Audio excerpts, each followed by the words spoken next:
I'm Quinn Emmett, and this is Important Not Important, Science for People Who Give a Shit. The newsletter features the most important science news, how to think about it, and what the hell you can do about it. Hit subscribe right now to get this newsletter and my conversations with the world's smartest people every single week.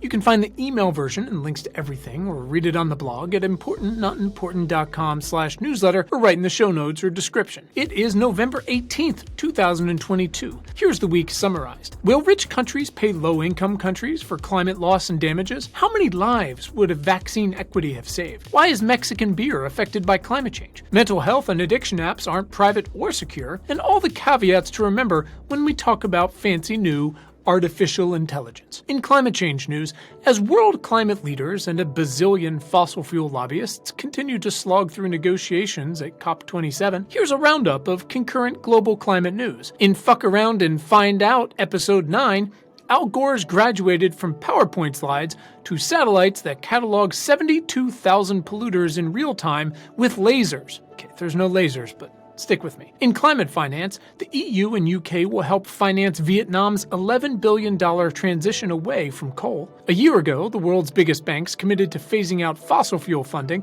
Most of them are not doing that. Turns out Japan is quietly the largest public financier of new fossil fuel projects. Billions in loss and damage money to low-income countries is still very much in flux as rich countries drag ass, to put it lightly. Here's one idea: overhaul the entire World Bank and IMF. Also, high interest rates have thrown a wrench in renewable energy financing, and the UK will spend tens of billions of pounds to reduce energy demand by 13% by 2028. In other news, Indonesia will produce more than 50,000 battery packs for new electric two-wheelers. France will require parking lots with more than 80 spots to be covered in solar panels. South Sudan's recurring floods have created some of the first permanent climate refugees, and extreme drought continues to crush the Horn of Africa. In the minerals, metals, and trees categories, copper is among the most vital ingredients for a clean future, and the New York Times has an incredible dive into the African supply chain. Brazil, Indonesia, and the Democratic Republic of Congo will work together once again to finally protect the world's rainforests. And the moral of the story here is, look, we've come a long way, but we have an equally long way to go. The wind is literally at our backs, sun's out, guns out, or solar panels out, whatever you want to call it. Meetings like COP are a waste of time if we can't get real commitments and real equity out of them.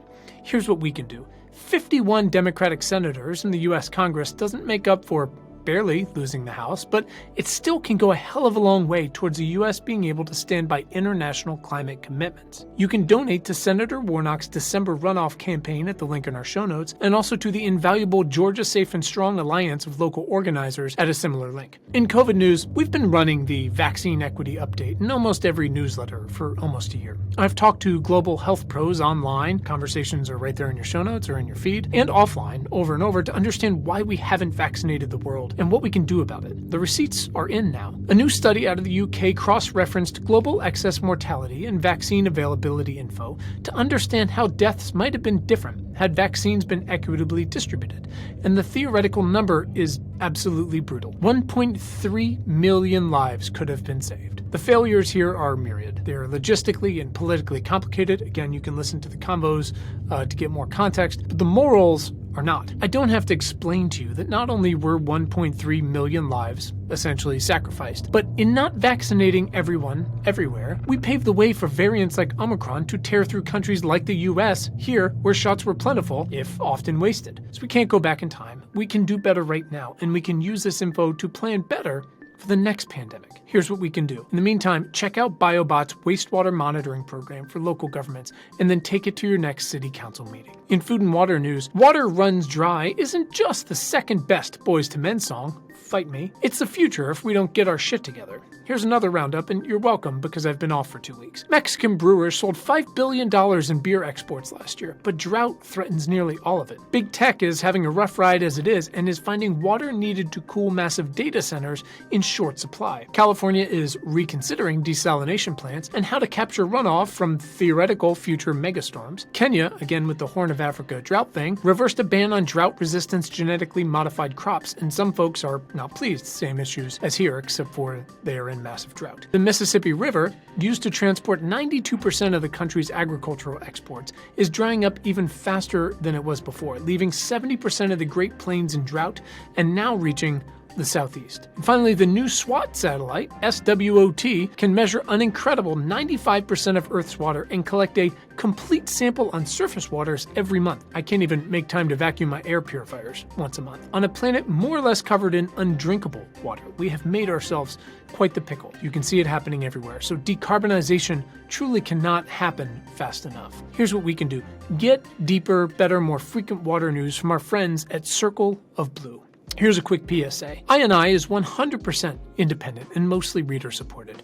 The newsletter is free to all, but to pay it forward and support our work, to get weekly deep dive essays from me and guests, to connect with other listeners like you, and get an invitation to our community, consider becoming a paid member, or just become a paid member. Don't even consider it. Visit importantnotimportant.com/membership to become a member today. In health and bio news, cut to 5 years ago, when everybody, so me, was plugging in video baby monitors and fun smart lights with really zero consideration for how secure they were. And we've discovered there's room for improvement. Those devices became somewhat more secure, but now telehealth apps, digital health apps, and health records in general are decidedly not. So this will surprise you, but mental health data and chatbox do not mix. The Opioid Policy Institute and Legal Action Center dropped the results of a 16-month analysis of a dozen substance abuse mobile health sites, and they're not private. Russian cybercriminals hacked an Australian health insurer, accessing almost 10 million customers and releasing abortion and addiction info into or onto the dark web. And of course, unrelated, but also related, if you're at the World Cup, do not download any of the official apps. We're actually starting to fix this stuff and go after these players. Google just settled with 40 states for almost $400 million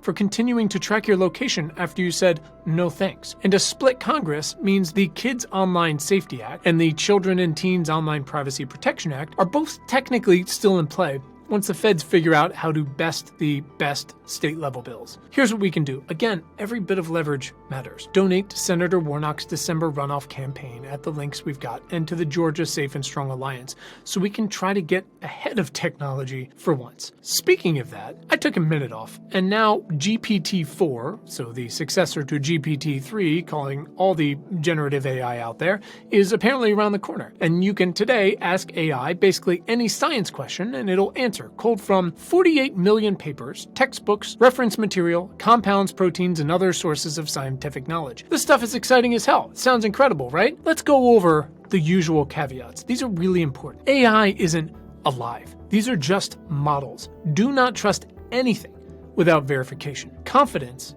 in these results is a long tail game, and so super technical stuff risks losing accuracy in the nitty-gritty as opposed to the most popular questions. AI doesn't have agency.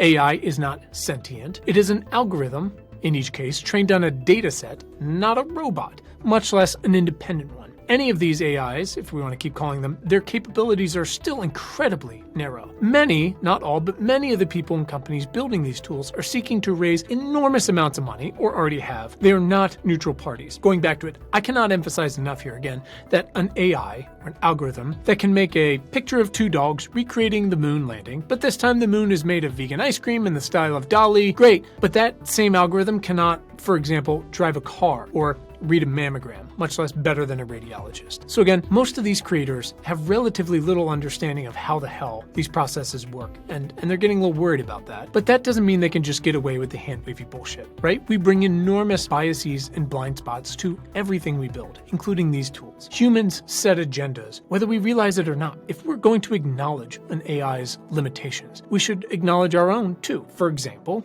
we are 50% banana. Now I have to acknowledge that that statistic, while true, is an incomplete picture. I was just trying to make a point. So let's be excited, but let's build with ethics, inclusion, and humility up front. Here's what we can do. You can get free weekly updates on ethical AI from our friends at the Montreal AI Ethics Institute. Lastly, here's 10 things from my notebook. 1, we got to figure out how to make mRNA shots work for everything else, everywhere else on your body. 2, Frontier published a database of carbon removal knowledge gaps. Have at it. 3, will we edit the cholesterol gene? 4, Intel says that their new deepfake detector is accurate 96% of the time, which would be amazing. 5, is meditation as useful as Lexapro? 6, why is biopharma investing so unrewarding, unprofitable? Or is it? Number 7, the first toddler has been treated for a disease before she was born. 8, can we make corn more like cactus? 9, there is another reason to break up the FDA. And 10, the US may get another huge solar panel factory Thank you to Ira. Plus, great article on how daily walks help humans and dogs with dementia, and now I'm crying. That's the news for this week. Hit subscribe to get next week's news and tips straight to your feed. To go deeper, of course, visit importantnotimportant.com. Thanks for being a part of our community, and thanks for giving a shit. Have a great weekend.